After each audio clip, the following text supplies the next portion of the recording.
Hello, just doing a quick introduction of a new part that we're just launching. So we've got our own calipers that we're manufacturing in-house, 100% British built, but we've done the kit now to fit them onto the Ford and the Mazda hub.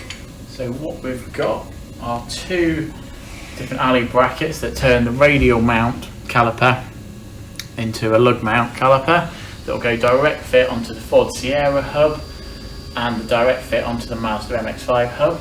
It then utilises our own brake belt with a 300mm floating disc. There's a choice of colours for the rotor and the bobbins. Then on the caliper, again, we've got black, orange and silver as an option. And we're using either the Ferodo pad or we have a standard road pad, but I'd recommend the Ferodo pads, they seem to suit the car nicer. We'll have a quick look at this now on the actual car upstairs and show you how it works and how it fits together. Right, we're just going to have a look at the caliper now, actually fitted onto the car, onto a standard Ford hub. You can see it on here. So we've got our brake bell straight over, your caliper, and then looking on the rear, we've got your bracket that goes directly onto the original caliper lugs of the Ford caliper, which then the caliper radial mounts straight on. We've got your banjo, brake flex, goes into the body of the car. So in the kit when you buy it, you'll get your new brake flex with the banjo on, you get all your caliper, your pads, your disc, your bell, all the nuts, bolts, fixings, everything you need to install it onto the car.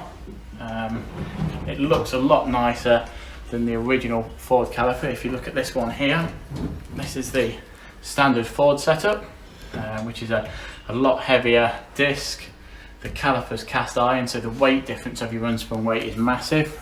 Really does make quite a noticeable difference on the drive of the car, as well as the actual physical size of the two discs. Having the greater size gives you greater force because you've got more leverage, so you've got a lot more control, a lot more feel, a lot more precise on the braking, and then probably more noticeable of anything is when you're really pushing it hard is the consistency and the confidence in the brakes. The power is better of the brakes, but it's that feel and consistency that really makes the difference. We'll just go on the other side and I'll just offer one up and show you how it goes. So looking at the hub without any brakes on, so you've got your standard Ford cast upright with your two original lugs that would hold your Ford caliper. You get the new bracket in your kit. This bolts straight onto there. Two M10 bolts from the back. These won't go on with a washer, spring washer, and some Loctite or retainer.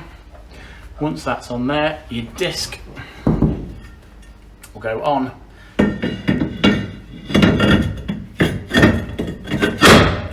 Over your studs like that, your bracket's on there, you then get your caliper. This then attaches straight on with two M12 cap head bolts. Again, this one's Loctite on and torquing up to the correct torque setting, which is specified in the data sheet. And then you can then fit your pads.